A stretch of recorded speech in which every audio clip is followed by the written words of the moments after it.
Sony QD-OLED A95K. Check the timestamps and descriptions below for key moments and dimensions and so on.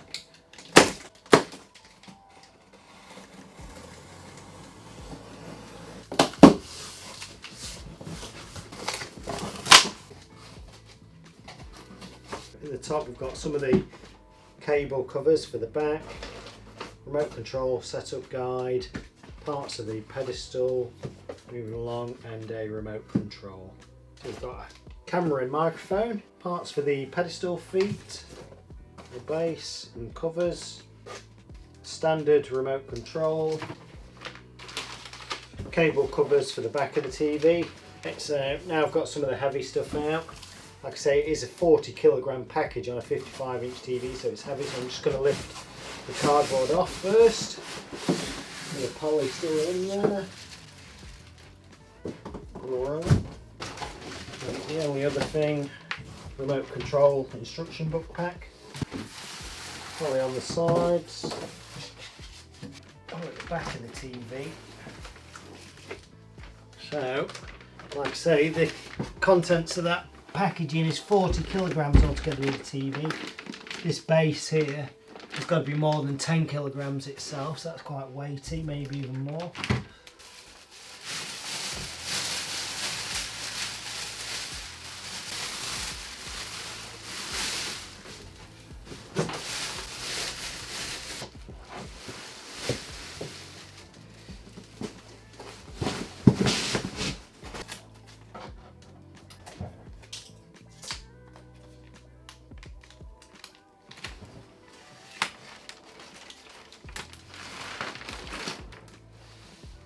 Okay, that's a quick look at the screen underneath.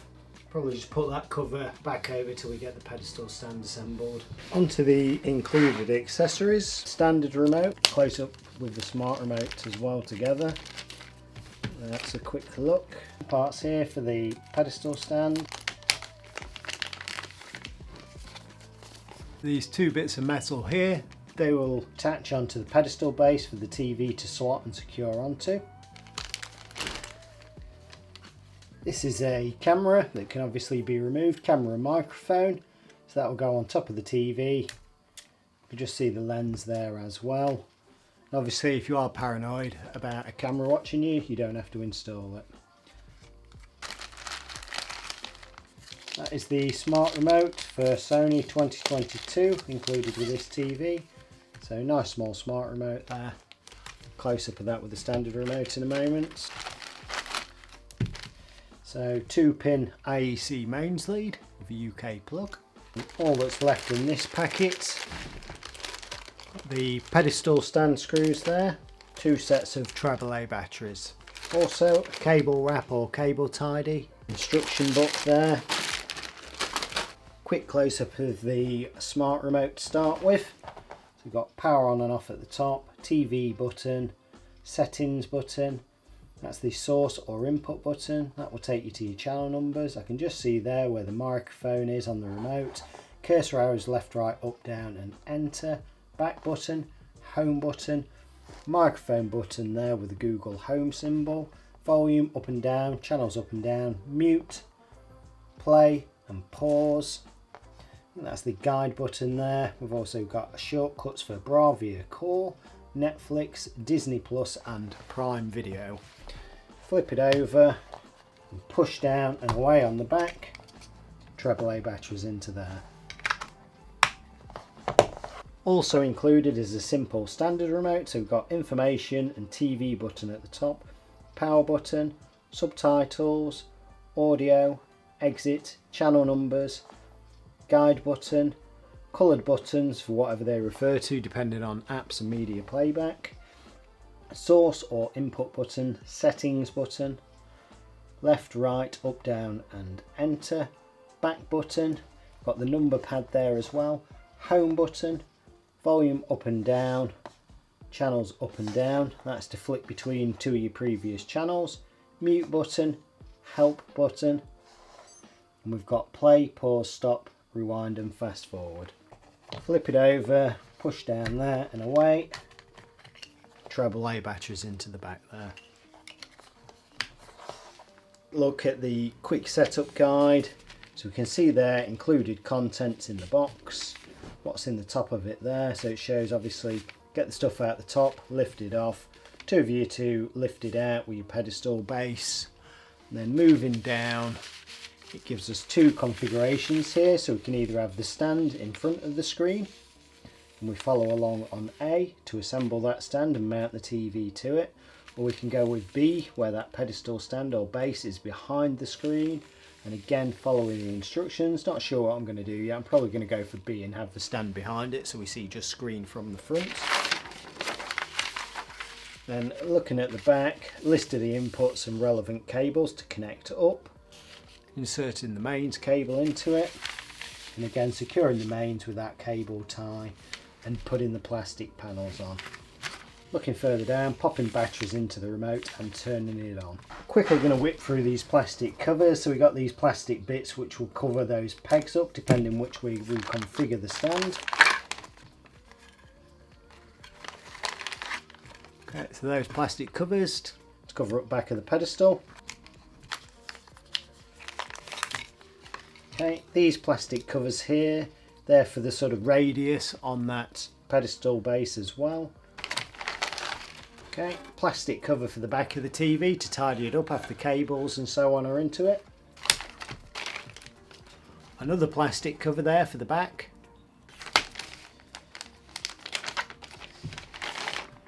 And that is the final plastic cover for the back of the TV. Again, it just covers up the connections where cables are coming in, so if you see the TV from the back, it looks nice and tidy.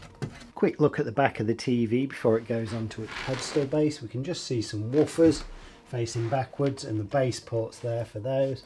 Also, I don't know how well it shows up on this gridded part, but I think there's more speaker parts here, there and there as well. And it's actually cut through between that grid there, so there may be a bit of venting going on. We can see here and here where it's going to attach to our pedestal base. Also threaded holes. This lug there will slot onto the stand. Up here we can see where the camera attaches. That's the camera there, but it's got a little camera cover there if we don't want to be filmed. But the connections there and here, so it should just push on, it says, and that's the camera connected. Okay, quick close-uppy of the connections facing the bottom of the TV. So we've got terrestrial, aerial in, twin sat for watch and record, wired internet, digital audio optical out. HDMI 4 is rated at 4K 120. HDMI 3 is enhanced audio return channel, also rated at 4K 120. HDMI 2, USB there, 900 milliamps 5 volt, rated for hard drive use. That's USB 3. And onto the connections running down the side, starting at the bottom. We can switch the built-in microphone on or off. Also HDMI 1 as a side input, so we've got 4 HDMIs in total. Half amp 5 volt USB 2 socket there. CI card slot reader. We've also got centre speaker in there on a 3.5mm jack input, and on a speaker input or speaker wire terminal input there. Purpose of that is if we've already got an AV receiver system, a 5.1, 7.2 or whatever, this TV can then be used as the center speaker, so we can input it there or there from our AV receiver or amplifier to turn that into the center speaker and use separate speakers around the room. This is the pedestal stand that is quite heavy and spans the width of the TV. It's at least 10 kilograms, so it should be nice. Take off.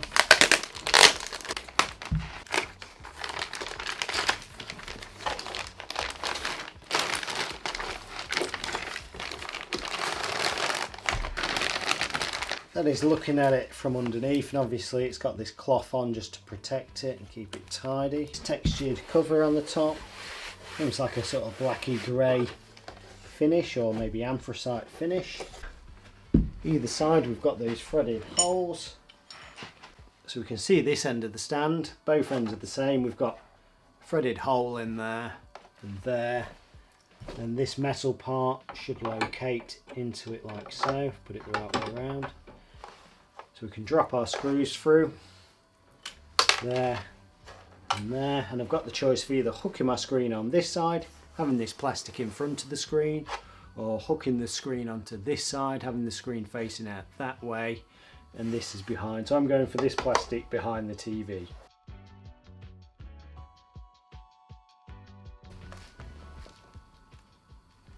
Well, same for this side with that part, that metal part there and the threaded holes. Plonk a bit of metal on, 2 screws, we can wind those in. Well, okay, so we just lower the TV. You can see those pegs should go into the slots on either side. There's it, and then we've got screws to go through there and there. Same the other side to keep it nice and secure. 2 screws here.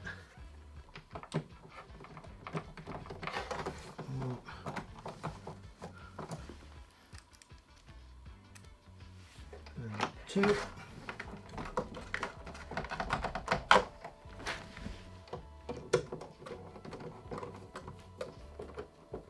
One.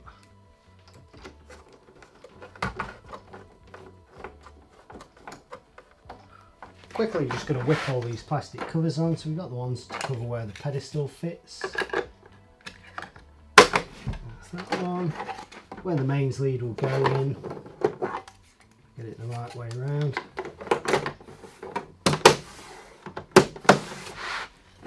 Also a bit here for the radius of the stand. Where our cables are going into the TV as well.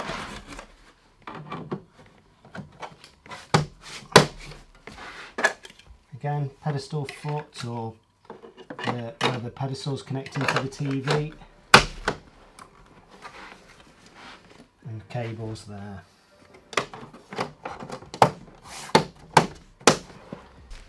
Okay, and just this part down here simply just slots in to cover that hole there. Roll.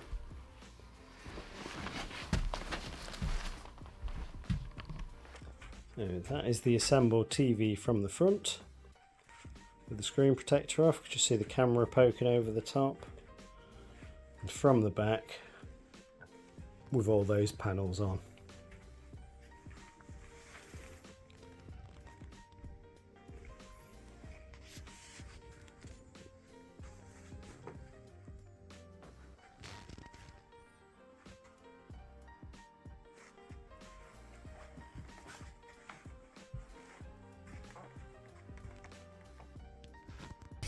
Onto the dimensions, width being the most important. So 122.5 centimeters or 48 1/8 of an inch. From the bottom to the top of the TV itself, just over 71 centimeters or 28 inches. If I'm including the camera to that dimensions, 73 centimeters or 28 3/4 of an inch. Looking at the TV from the back, it's a 300 by 300 millimeter visa. I think there are M6 bolts into there. Usually I get bottom of the TV to the first visa hole. I'm going to go from the top to be more accurate. So from the top of the TV to the centre of that first visa mount hole, it is 310 millimeters. TV's now got wide internet, aerial mains and Sky Q connected. Going to turn it on. So English UK. I'm going basic TV at home. I would set up Google TV and sign into my Google or Gmail account.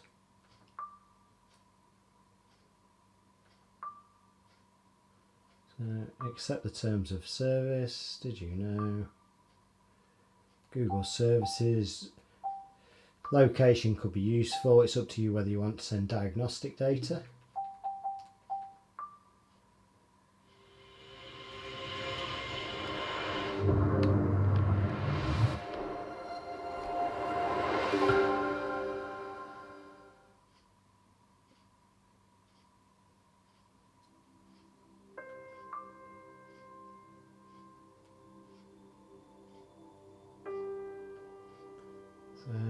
I'm going to agree to all and proceed. Agree. Parental lock, pop a pin in and remember it.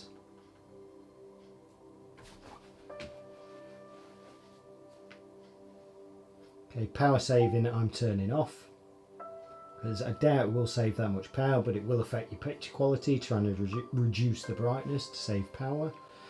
HDMI set-top box, so I'm going to say set up briefly, that's my Sky Q box. Set up, power on and connect, so I have my Sky box connected up. I've got it on HDMI 4.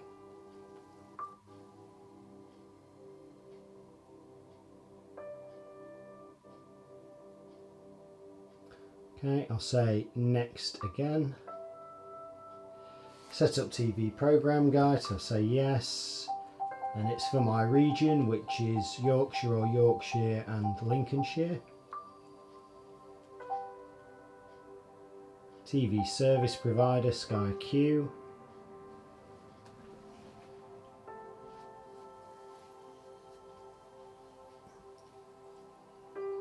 Okay, that's that one done. I can also do aerial digital.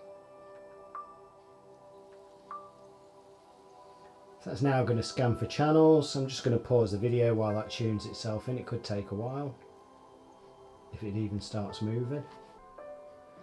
Okay, I've only scanned and stored a few channels there just for the sake of it, because I'm going to use Sky as the main source. Cable I don't have, or FreeSat, but obviously you have those options, set them up. Say next. Main live TV service, so I'm going to go HDMI 4, which is the Sky Q box, and next. TV is in the front position, or you can have back position style wall mount. So I'm going there front style. Auto acoustic calibration is going to send test tones out to the mic.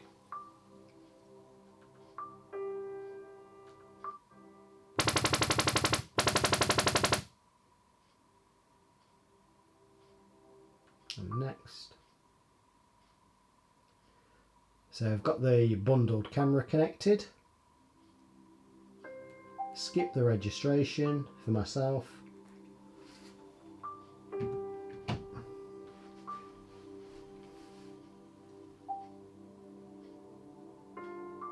Not bothered about Samba Interactive, so I'm going to disable.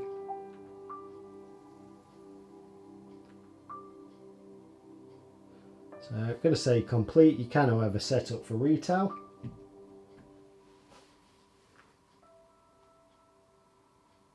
While it's doing that, you can see no backlight bleed at all. I've got the lights off in here, black screen with the white on. Okay, so I'm going to go straight to TV. 27 kilometers away.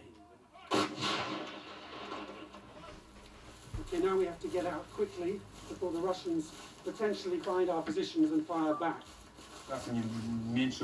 These guns are making all the difference, says Dmitry, the unit commander.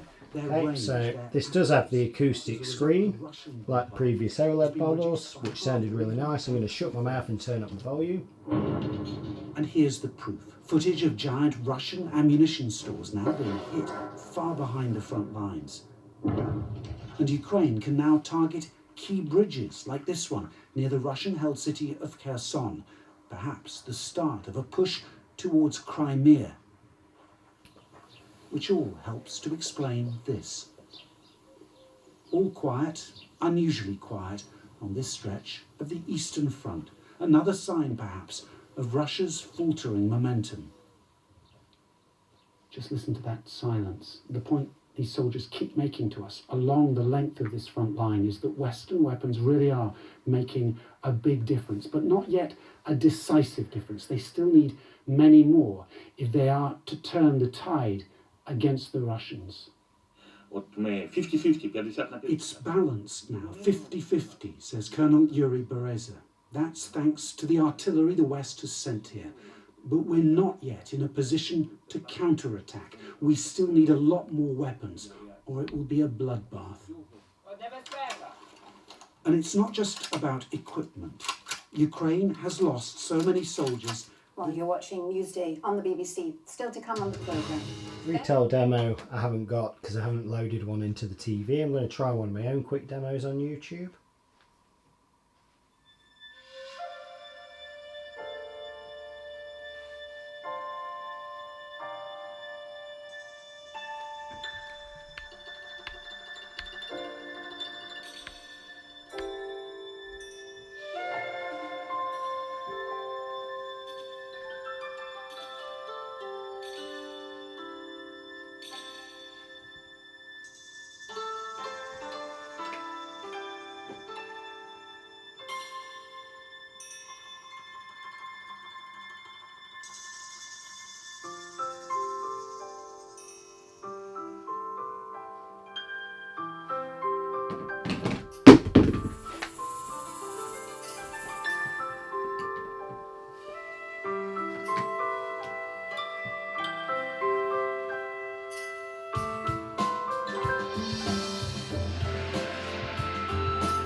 Credit to Paramount Pictures for the Top Gun Maverick trailer. Here we are. Motion out.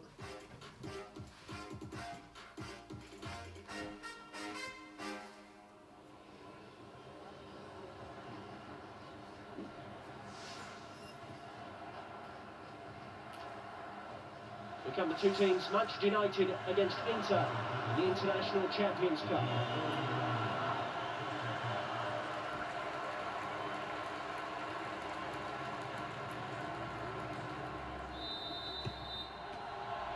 Manchester United face Inter Milan to Pogba.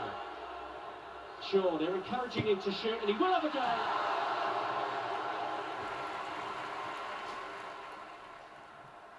Pogba does get it back. Rashford, Pogba. What's he going to do?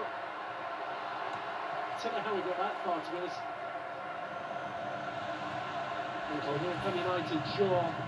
Brilliant ball into there, nearly finds Rashford, just a little touch, took it behind him, and it finished level on points of third place Atalanta in Serie A last season. Inter. Brozovic. Swept deep, and was missed by the Gea.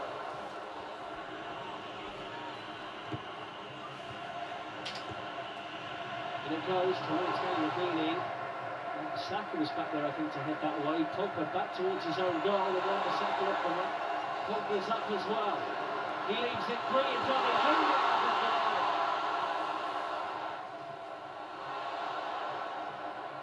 Brilliant skill from Pogba. Where's he going? Wonderful. Right on. Good save from Ivanovic. His right. Shaw. Did well when the party was outside from the team. And the Saka shot down right into the penalty area.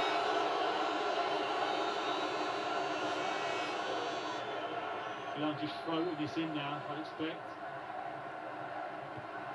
By Young towards that corner, Ivanovic forced into a save.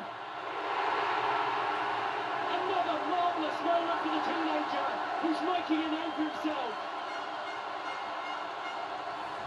Manchester United lead the game with 15 minutes to go. What a wonderful finish. So much talk coming out of Old Trafford about the quality of this young man. Not just from his youth coaches. That's it. Manchester United get the win. And this man has done it again. Okay, back to TV. Left over across northern England and southern Scotland, they'll tend to peter out in the morning. Sunshine elsewhere, but over land, the cloud will bubble up. Might just give 1 or 2 light showers. Bulk of those, I think, will be across northern England and eastern Scotland. But many coastal areas will have a dry and mostly sunny day. It's going to be warmer, though, for all of us. Temperatures low 20s, Scotland, Northern Ireland, northern England, warmer further south. So quickly, this is looking like a stunning TV. It's got awesome sound, awesome picture as well. No backlight bleed at all, or haloing that I can see. It has got that acoustic screen, woofers on the back, so I expect the sound to be good. It is, however, $2,699 in the UK at the moment, so it's not a cheap one, but it's going to be one of the top TVs of the year, I reckon. So quick look at the home screen before I go. Obviously, most of my home screen's not there because I've not signed into Google, so sign into your Google account to get the full use out of that.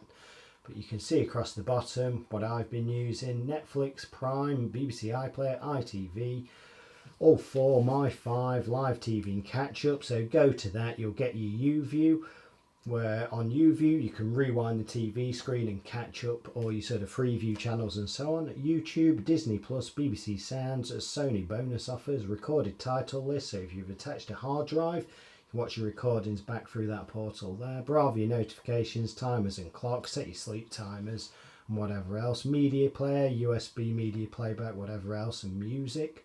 Help, Kalman for Bravia. TV control with smart speakers, so Alexa or Google to control your TV. Internet browser, cheap USB keyboard, you can browse basic internet and so on. You can see we've got the dashboard there, inputs, program guide and the live TV source. I can obviously go to dashboard there and to my settings, pictures, whatever. Like the Samsung, these got ambient mode built in as well if you want it as a screensaver. So it looks like a top TV for the year, on par. I say it would be competing with the Samsung S95B. And that is all for now.